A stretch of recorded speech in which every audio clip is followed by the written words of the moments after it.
సమర్థ సద్గురు సాయినాథ్ మహారాజ్కి జై. సాయి భక్తులందరికీ నమస్కారం అండి. మన సాయినాథుని దయ వల్ల అందరూ సంతోషంగా ఉండాలి అని మనస్ఫూర్తిగా కోరుకుంటూ ఈ వీడియో స్టార్ట్ చేస్తున్నాను. ఇక ఈరోజు వీడియోలో బాబాగారు మనకు అందిస్తున్న సందేశం, బిడ్డ ఎంతో దిగులుతో ఉన్నావు కదా, నీతో మాట్లాడాలనే వచ్చాను. ఈ మాట సాక్షాత్ ఆ షిరిడి నుంచి నీ కోసం అందిస్తున్న మాట. నిర్లక్ష్యం చేయకుండా, తట్టివేయకుండా విను బిడ్డ. నీ జీవితం అద్భుతంగా మార్చే బాధ్యత నేను తీసుకున్నాను కాబట్టి కొంచెం మనసు పెట్టి విను అని బాబాగారు మన కోసం ఒక మంచి సందేశం తీసుకొచ్చారండి. ఆ సందేశం ఏంటి, అందులోని అర్థం పరమార్థం ఏంటి అని మన బాబాగారి మాటల్లోనే విందామా.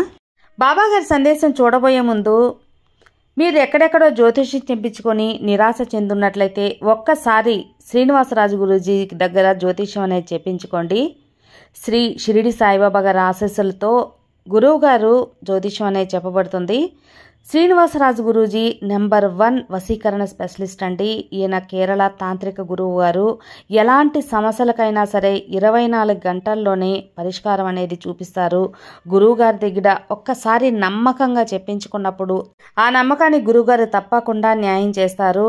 ఎలాంటి సమస్యకైనా సరే చక్కటి పరిష్కారాలతో, పూజలతో మీ యొక్క సమస్యని గురువుగారు తొలగించేస్తారండి. విద్య, ఉద్యోగం, వ్యాపారం, ప్రేమ, పెళ్లి సమస్యలైన, రియల్ ఎస్టేట్, విదేశీ ప్రయాణం, భార్యాభర్తల మధ్య గొడవలు, సంతాన సమస్యలు, ఇలా ఎలాంటి సమస్యకైనా సరే 100% సొల్యూషన్ వితిన్ 24 అవర్స్లోనే గురువుగారు సొల్యూషన్ అనేది చూపిస్తారు.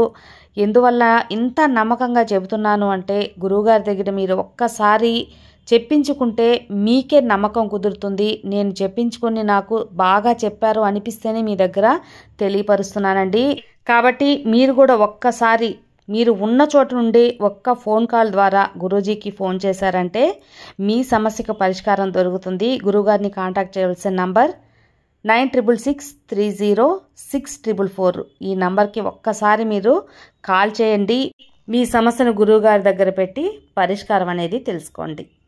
ఇక మన సాయి తండ్రి మనకు అందిస్తున్న ఆ సందేశం, బిడ్డ అంతలోకే దిగుల్లో మునిగిపోయి బాధలో ఉన్నావు కదా, ఎందుకమ్మా?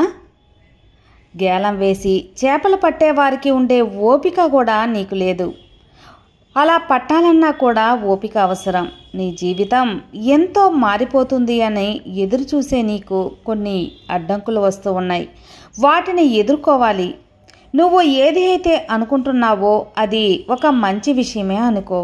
అది నీకు జరిగేలా చేస్తాను. దానికోసం కొద్దిగా ఓపికగా ఉండు. నీటిలో ఒక గేలం వేసి కొద్దిసేపు ఓపికగా ఉంటేనే కదా ఆ గేలంకి చేప పడేది. అలాగే ఓపికగా ఉంటేనే నీ జీవితం కూడా మారుతుంది, నీ కోరిక తీరుతుంది. బాబా, ఇన్ని రోజులు ఓపికగానే ఉన్నాను, ఇంకా ఎదురు చూడటం నా వల్ల కాదు. ఇప్పటి వరకు ఎదురు చూసి నా కళ్ళు కాయలు కాచిపోయాయి. ఇక ఎప్పుడుకి ఎదురు చూస్తూ ఉంటే నేను ఆనందపడేది ఎలా అని నన్ను ప్రశ్నిస్తున్నావు కదా బిడ్డ. అలా అనుకుంటే ఎలా? అలా అనుకునే దిగులుతో కాలాన్ని వృధా చేయకు. డబ్బు కోసం ఏదో ఒకటి చెయ్యాలని పాకులాడుతున్నావు, కానీ నీ ప్రయత్నం, శ్రమ ఫలించటం లేదు. నీకు డబ్బు చేరినట్టే చేరుతుంది, నీ అవసరాలు మాత్రం తీరడం లేదు. నీకు ఎంతో కష్టపడుతున్నావు, కానీ దానికి తగిన ప్రతిఫలం రావటం లేదు. చేతి నిండా సంపాదిస్తున్నట్లున్నావు, కానీ చేతిలో పైసా నిలవటం లేదు. ఇదంతా ఎందుకు అంటే నీ యొక్క అమితమైన ఖర్చులు.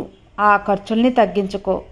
లేదా నీకు పడ్డ అత్యవసర అవసరాలు, ఆ అవసరాల కోసం ఎన్నో డబ్బులనేది ఖర్చు చేస్తూ ఉన్నావు. ఎంత తెచ్చినా చాలకుండా ఉంది. ఇదంతా కూడా ఎవరి కోసం? వృధాగా ఏం దారబోయటం లేదు కదా.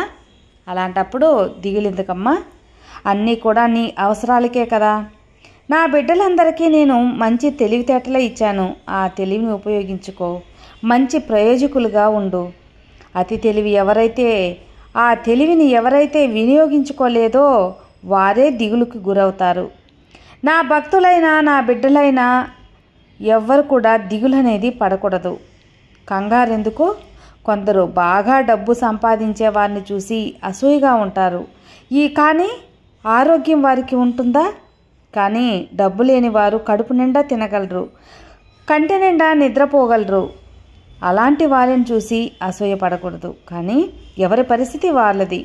వారి వారి సందర్భాన్ని బట్టి వారు నడుచుకుంటారు. వారి వారి పరిస్థితిని బట్టి వారికి తగ్గ దాంట్లో ఆనందంగా ఉండాలి. నీకు ఏదైతే దొరికిందో దాంట్లో ఆనందంగా ఉండు. నీకు ఎప్పుడు కూడా కష్టం అనేది రానివ్వను. నీ మంచి గుణం వల్ల నీకు మంచే చేస్తాను తప్ప చెడు అనేది నీకు దగ్గరికి కూడా రానివ్వను. బాధపడక తల్లి. అవసరపడి చేసే తర్వాత బాధపడవద్దు, తొందరపడవద్దు. నిన్ను ఎవరైతే అవమానిస్తారో వాళ్ళ ముందు మంచి ఎత్తుకు ఎదిగేలా కొత్త అవతారం ఎత్తు. నీ యొక్క తెలివితేటలన్నీ బయటకు తీసి మంచి స్థాయికి రా. నీ మనసు నొప్పించినా సరే చిరునవ్వుతో సర్దుకొని వెళ్తూ ఉండు. వారికి నువ్వు సాధించిన విజయంలోనే వారికి సమాధానం దొరకాలి, బుద్ధి రావాలి. వారు వాదించటం మానేసేయి. వారితో వాగ్వాదం అనవసరం. ఆ వాదన అనేది వదిలిపెట్టి వారి ముందే జీవితంలో మంచి స్థాయికి వచ్చి చూపించు. అన్ని విజయాలకు నిన్ను అధిపతి చేయడానికి నీ సాయి తండ్రి ఎప్పుడూ ముందుగా ఉంటాను. నేను నీకు అండగా కూడా ఉంటాను. ఇంక నీకు దిగులేందుకు?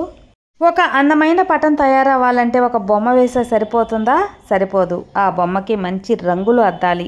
అందంగా మంచిగా కళా నైపుణ్యం తీసుకురావాలి. అప్పుడే ఆ బొమ్మ అందంగా కనిపిస్తుంది.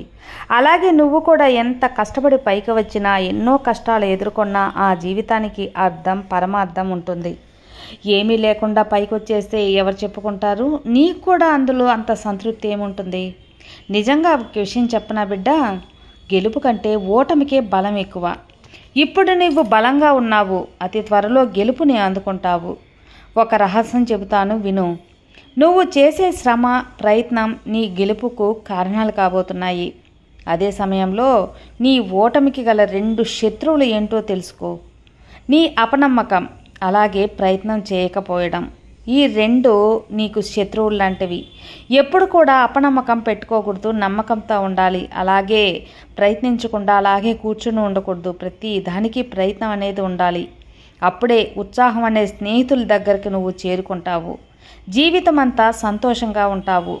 నిన్ను నువ్వు పిల్లి అనుకున్నావనుకో, పిల్లిగానే ఉంటావు. అలా కాకుండా సింహంలా అనుకో, సింహంగా గంభీరంగా ఉంటావు. ఎంత ఓటమిని తీసుకొనైనా సరే ప్రయత్నించు, విజయాన్ని అందుకుంటావు. అప్పుడప్పుడు సమస్య అనేది వస్తూనే ఉంటాయి, పోతూనే ఉంటాయి. ఏ చెడునైతే ఎదుర్కొన్నా, ఏ మంచినైనా సరే నువ్వు స్వీకరించినా ఎంత చెట్టుకి అంత గాలి అన్నట్టు నువ్వు చేసుకున్న మంచి కర్మలన్నీ నీకు ఫలితాన్ని దక్కిస్తాయి. నువ్వు చేసుకునే పుణ్యాన్ని బట్టే నీకు అదృష్టం అనేది కూడా ఉంటుంది. ఒక చెట్టుకి ఎక్కువ కాయలు ఉన్నాయనుకో, ఆ చెట్టుకే కదా రాళ్ళ దెబ్బలు ఎక్కువ పడతాయి. అలాగే ఎవరైతే కష్టపడుతూ ఎదుగుతూ మంచి స్థాయికి ఉంటారో వారిని అందరూ చూసి కుళ్ళుకుంటారు.